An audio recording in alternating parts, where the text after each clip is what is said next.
I'm Andrew. I'm Kevin. Welcome to Brojects.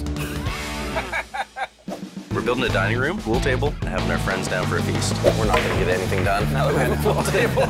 We've got this new pool table, and of course, we're going to play for things. Put any stakes on this game? We're going to have guests. We need entertainment. So the loser has to do something entertaining on stage. Get up there, tell some stand-up. Sure. I was a little bit worried. As soon as we set the stakes, he cleared the table. The game. But you don't need to beat Kevin. You just need to wait until he beats himself. Oh, no.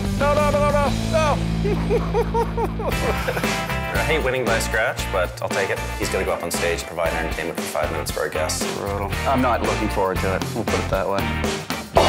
We get a bunch of people coming down expecting a harvest dinner, but it's not really stressing me out because all I can think about is that Kevin's going to have to get on stage tonight and do a performance. Get your performance sorted out? I'm not doing a performance. You lost the game. That was the agreement. Clean those ears out.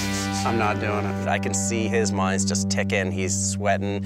Everything I say to him, he kind of chirps back. Turkey, you put everybody to sleep. If it's not the turkey, it's going to be your performance. I won't be sleeping, though. I'm not getting up in front of a dinner party and putting on a show. I know he's feeling the pressure for it, so I'm just going to enjoy this one. Just, you know, write a poem. Roses are red, violets are blue. Can't believe I have to work with you. Can I make a toast? You can. To friends and family. I like toast. May we always be... Everybody can have toast.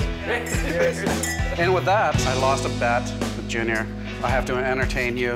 I've got probably a solid 55 seconds. So hopefully I get at least a couple laughs, or maybe it's just like crickets. I'm terrified. Hey guys, why do golfers wear 2 pairs of pants? In case they get a hole-in-one.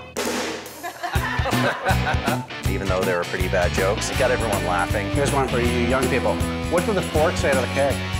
You want a piece of me? Oh, yeah. What? Andrew had a good idea, but it died of loneliness. End of the show! End of the show! We had a great time at the dinner party. It was pretty funny, and then the rest of the night kind of followed from that. Everyone was sitting around the table just kind of hamming it up and laughing and telling stories. Ready for dessert? Oh, yeah.